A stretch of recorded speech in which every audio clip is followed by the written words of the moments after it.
Cook Nielsen years ago used to say his Ducati 750 was an overdog, and he gave a lot of reasons why. Well, during the course of this video, I'm going to explain why I think this bike is an overdog. And you can watch it all in 4K, just adjust your device.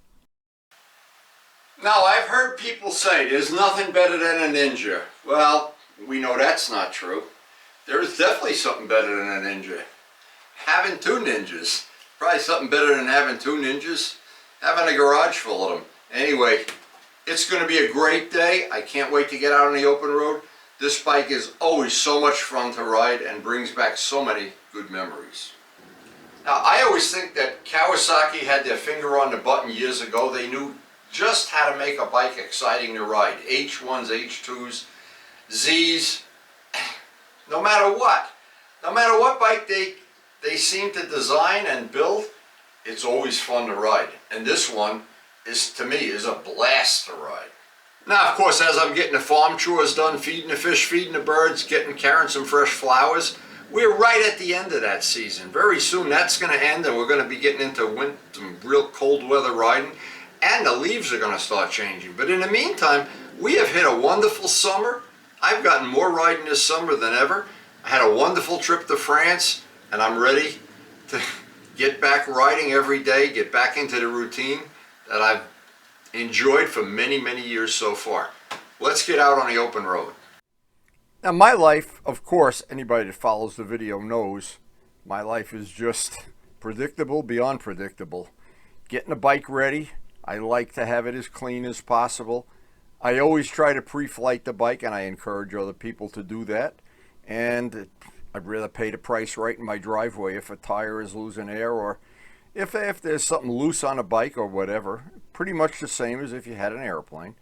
Karen always has a couple of chores for me to do, and I always like to get them done before we actually go out on the open road. And the fish, I don't have much of a choice. They can get downright cranky if you don't feed them. More than once a day, too. Anyway, we have our routine, and living on a little farm like this, I call it a farm, it's not really a farm. We decorate things for every season of the year. Karen enjoys this, I enjoy it. I like living in a house that's very comfortable and organized and maintained. Has a lot of flowers, has a lot of, I don't know what, a lot of bananas in the refrigerator, I guess, I don't know. Anyway, time to get that radar detector out. One more cup of coffee. I always allow myself that one more extra cup of coffee. And I noticed the last couple times I've been out on the open road, some of the people have really got these Halloween decorations, these giant things, but it just adds a little fun to the ride.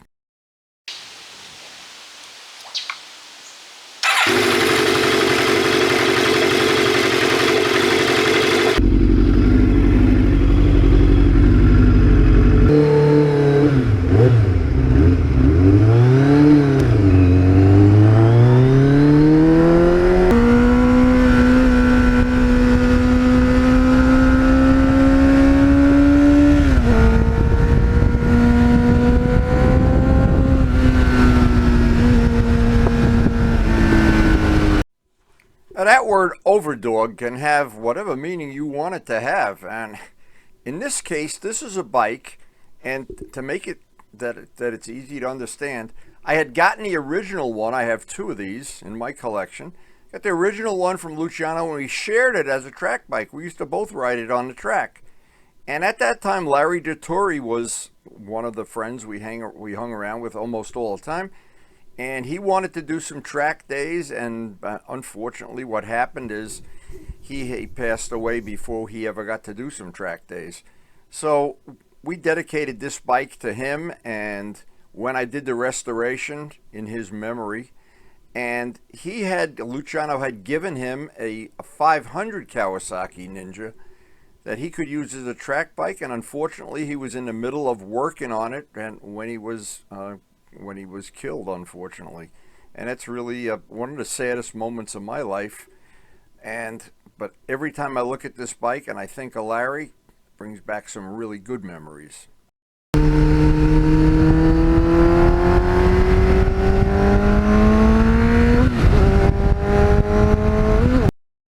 Some people say it's an underdog. Some people say overdog. I'm not sure. it's a dog. And to me, it's an overdog, that's for sure. Now, what is special about this exact time of year? The leaves are just starting to change up in the riding area, which is about 30 miles from my house. And it's really, isn't coming, turning yellow down by us yet, but up north it is. And it makes the ride just a lot nicer. Now, I've had several exhaust systems on this bike and on the other one I have, but this Muzzy muffler seems to give me the sound.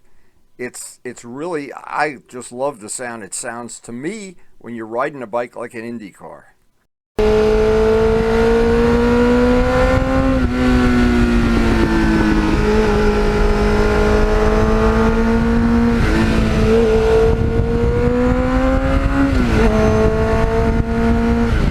And the original one I had was just a great track bike for many years, and I wanted to have one for the street, so what I did, I hunted down, Luciano found another one.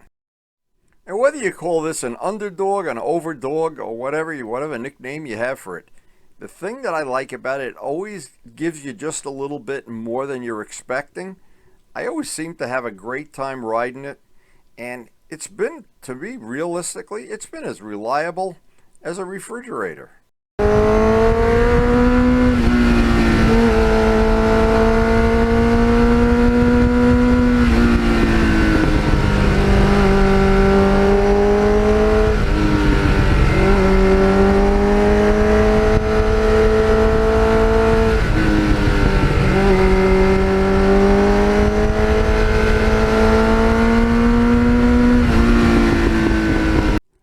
Some unique features that I just think are very cool for a bike from this era. It has an air shock, 16-inch front wheel, 18-inch rear wheel.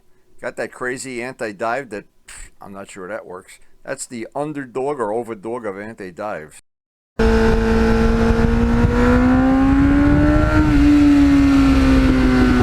Well, maybe I should just rename him Underdog. Whether he's an overdog or underdog, it's very funny. But I have always referred to him as a dog. He's been just as good and reliable, and even as a track bike it was reliable. That's what made me want to get one for the street, and realistically, I'm so glad I did.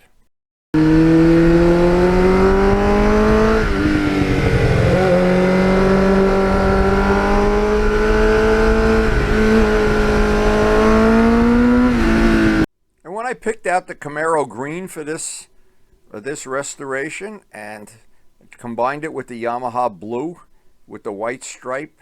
I did the concept sketches and I was really happy that I had something I liked. And we got over 35,000, I think 36,000 now on this. And I've tried many different tires. Always come back to the Pirelli Sport Demons for this motorcycle. And the fact you can get the front in 16-inch and the rear in 18-inch makes that a no-brainer.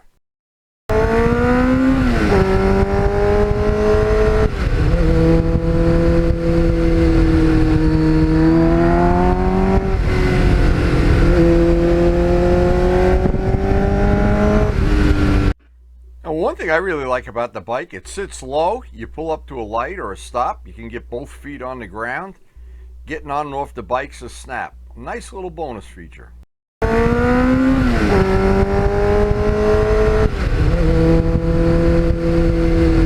So for me, I'm never quite sure if it's an underdog or an overdog, but I do know a lot of the features of the bike that I think are attractive to me. The tail section that I molded, a lot of it is molded from carbon fiber. The tail tidy, I made my own. The blinkers are from an R1. The lettering, John Pothier was really helpful in doing that.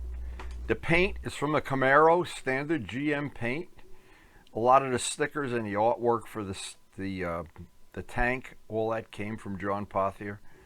And laying out the paint job, all the concept sketches that went into this motorcycle, there's a stack an inch high.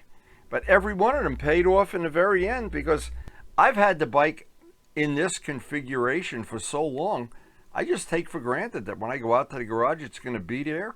It's going to be dead reliable. I'm going to turn the key and go have a day of fun. And every part of it is just better than I thought it would be. I don't know why that is. Usually when you buy a very expensive bike, you get your expectations up. Sometime you win, sometime you lose. This bike, I had already ridden the original one on the track. I had a certain set of expectations, and this exceeded them by far. Once I did the restoration, got a new set of tires on there, had a spare set of wheels, got those high intensity lights going, every part of it. And that's the whole thing in a nutshell. Every part of this bike has exceeded what I expected of it. So is it an overdog? Is it an underdog? Or both?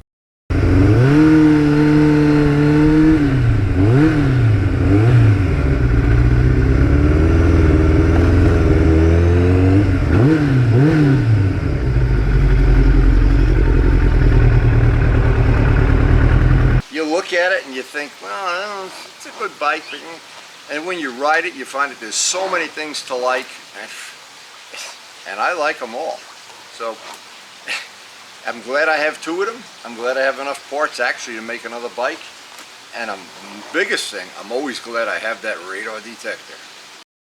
And that radar detector has saved my bacon so many times. I just thought to take it for granted. Thank you, Jose, for turning me on to that. Hope you did enjoy the video. And guys, one and all, thanks so much for watching.